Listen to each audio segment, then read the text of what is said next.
Hello friends, welcome to my channel lo bites 906। आज की इस वीडियो में हम कंपनी लॉ का केस लॉ डिस्कस करेंगे। Re introductions limited versus national provincial bank limited 1969 का ये केस है। इसमें क्या होता है कि इस कंपनी को 1951 के अंदर एस्टेब्लिश किया जाता है और इसका जो ऑब्जेक्ट क्लोज होता है वो किस बारे में बात करता है कि कोई भी जो फेस्टिवल्स होंगे ना ब्रिटेन के अंदर उनको मैनेज करेगी और जो भी इंटरनेशनल विजिटर्स आएंगे उस इवेंट में उसको सर्विस प्रोवाइड करेगी। लेकिन क्या होता है कि वो बिजनेस इनका अच्छे से चल नहीं पाता है, तो 1953 के अंदर ये दूसरा बिजनेस शुरू करते हैं, डेक चेयर लगाते हैं सी साइड के ऊपर। लेकिन ये भी बिजनेस फ्लॉप हो जाता है और 1958 से लेकर 1960 तक 58 से 1960 तक ये कंपनी बंद रहती है, इनएक्टिव रहती है। 1960 में दोबारा से इलेक्शन होता है, बोर्ड्स ऑफ डायरेक्टर्स जो हैं दोबारा इलेक्ट होते हैं और वो क्या डिसाइड करते हैं, जो नए इलेक्टेड बोर्ड्स ऑफ डायरेक्टर होते हैं वो डिसाइड करते हैं कि वो पिग रेयरिंग का बिजनेस करेंगे, पिग की ब्रीडिंग करेंगे और उनको रेयर करेंगे ताकि आगे जाके फिर वो पोर्क वाले बिजनेस में एंगेज हो सके। तो जो वो नए डायरेक्टर्स इलेक्ट हुए थे वो एक बैंक के पास जाते हैं जो कि अभी डिफेंडेंट बैंक है, नेशनल प्रोविंशियल बैंक लिमिटेड, और इससे लोन पे पैसा उठाते हैं।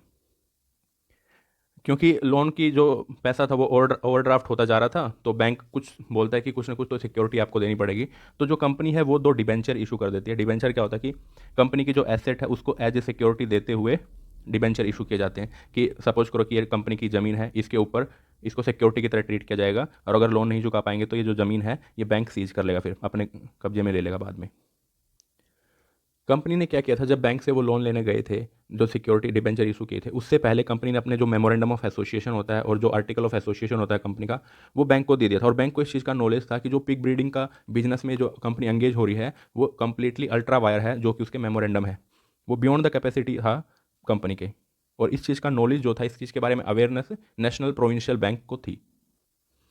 बाद में क्या होता है कि कंपनी का ये बिजनेस भी डूब जाता है और लिक्विडेटर्स अपॉइंट किए जाते हैं कि इस कंपनी की जो भी एसेट्स हैं ना उनको सेल आउट करके जिनका भी डेट बनता है कंपनी के ऊपर उनको चुका दो। अब लिक्विडेटर जो है वो नेशनल प्रोविंशियल बैंक जो है उसको वो जो डिबेंचर इशू किया गया था जिस एसेट पे, वो हैंड ओवर करने से मना कर देती है, ये बोलकर कि आपने जो कॉन्ट्रैक्ट किया था वो पहले से ही अल्ट्रा वायर था।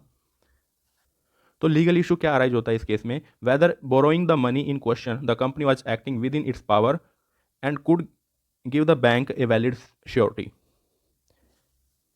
जब कोर्ट के सामने ये मैटर जाता है अपील में कि ये जो पूरी ट्रांजैक्शन है वो अल्ट्रा वायर है या नहीं है, तो बैंक क्या अपना किस चीज़ पे रिलाई करता है, bank has however relied on the fact that there is in the memorandum of association a sub clause 9 N. Sub clause N होती है जो इंपावर करती है कंपनी को क्या कि कोई भी जर्नल टर्म्स पे वो बोरो कर सकती है मनी को, and particularly by the issuance of debentures. जो कंपनी है वो डिबेंचर इशू करके जर्नल पर्पज के लिए क्या कर सकती है, मनी को बोरो कर सकती है। और उसी में मेमोरेंडम ऑफ एसोसिएशन में एक दूसरा सब क्लोज होता है, वो क्या कहता है, it is hereby expressly declared that each of the proceeding subclause shall be construed independently of and shall be in no way limited by reference to any other subclause। कि जो भी इसके अंदर सबक्लोज लिखी गई हैं वो किसी की एंसिलरी नहीं है, किसी की सबऑर्डिनेट नहीं है, वो इंडिपेंडेंटली सब्सटैंटिवली एक्ट करेंगी सारी की सारी सबक्लोज। इसी चीज़ का सहारा लेती है bank.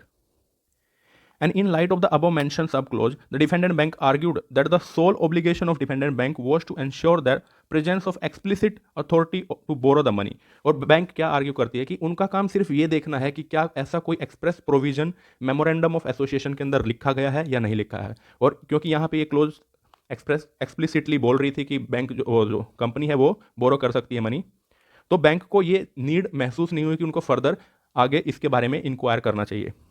And the bank had no obligation to inquire further, and any knowledge they possessed regarding the company exceeding its power in the proposed activity was deemed irrelevant। और बैंक के पास ये नॉलेज था कि वो जो पिग रेयरिंग का business कर रही है वो अल्ट्रा वायर है, इस चीज़ से कोई भी यहाँ पे रेलिवेंस बनता नहीं है। और फर्दर बैंक ने एक केस का सहारा लेते हुए कहा, कोटोमन वर्सेस बर्गमैन का ये केस है, a person who deals with A company is entitled to assume that a company can do and everything which it is expressly authorized to do। कि जो कोटोमन वर्सेस बर्गमैन में ये रेशो हुआ था कि जो पर्सन है वो सिर्फ और सिर्फ इस चीज़ के बारे में अज्यूम करेगा कि कंपनी क्या ये चीज़ कर सकती है या नहीं कर सकती। अगर एक्सप्रेसली कोई ऐसा प्रोविजन है मेमोरेंडम ऑफ एसोसिएशन में कि वो ये काम कर सकती है, तो उसको जो पर्सन कॉन्ट्रैक्ट कर रहा है उस कंपनी के साथ उसको फर्दर इन्वेस्टिगेशन करने की जरूरत नहीं है कि कंपनी का शेयर होल्डर के साथ में क्या रिलेशन है या बाकी और चीज़ें क्या हैं उसके रिगार्डिंग। बट कोर्ट इस व्यू को रिजेक्ट कर देता है और कोर्ट भी एक केस का रेफरेंस लेते हुए, re David company versus David Payne company limited 19 इस केस में क्या हेल्ड हुआ था, where a company has a general power to borrow money for the purpose of its business a lender is not bound to inquire into the purpose for which the money is intended to be applied. जब एक company जाती है किसी borrower के पास में कि उसको कुछ पैसा चाहिए, तो लेंडर जो है वो इस चीज़ के ऊपर फोकस नहीं करेगा कि वो मनी को कंपनी किस चीज़ में इन्वेस्ट करने वाली है. And the misapplication of the money by the company does not avoid the loan in the absence of the knowledge on the part of the lender that the money was intended to be miss applied.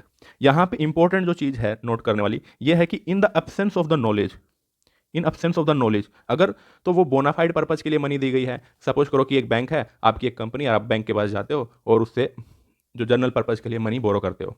अब bank ने good faith में bonafide reasons में आपका memorandum of association देखा, उसमें देखा कि explicitly कोई प्रोविजंस है और आपको पैसे दे दिए. उनको इस चीज़ के बारे में कोई नॉलेज नहीं है कि आप कोई भी ऐसा काम करने वाले हो जो कि अल्ट्रा वायर हो सकता है. यहाँ पे बैंक के पास नॉलेज नहीं होना चाहिए, ये इंपॉर्टेंट है यहाँ पे. And court further held that the power or an object conferred on a company to borrow cannot mean something in the air. Court ये कहता है इस केस में कि आप मनी लेने के लिए जा रहे हो, जो पावर्स आपकी जो भी ऑब्जेक्ट है वो आप हवा में नहीं होगा, वो किसी न किसी चीज़ के लिए तो एसोसिएटेड होगा ही. जो बोरो कर रहे हो मनी वो खुद itself can not be an object.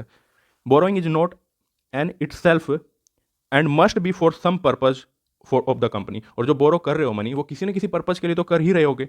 And as this borrowing was for the ultra vires purpose, और ये जो बोरोइंग थी वो किसके लिए की गई थी? अल्ट्रा वायर पर्पज के लिए की गई थी, क्योंकि पिग रेयरिंग जो है वो भी कहीं भी मेंशन नहीं है object close of memorandum of association के अंदर. सो ये बोरोइंग क्या हो जाएगी?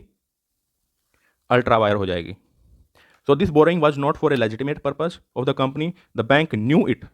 और बैंक को ये अवेयरनेस थी, ये नॉलेज था. सबसे इंपॉर्टेंट की रोल जो है ना यही प्ले करेगा कि बैंक को क्या अवेयरनेस थी उस चीज़ के बारे में या नहीं. And therefore can not rely on it's debenture and court dismiss the appeal.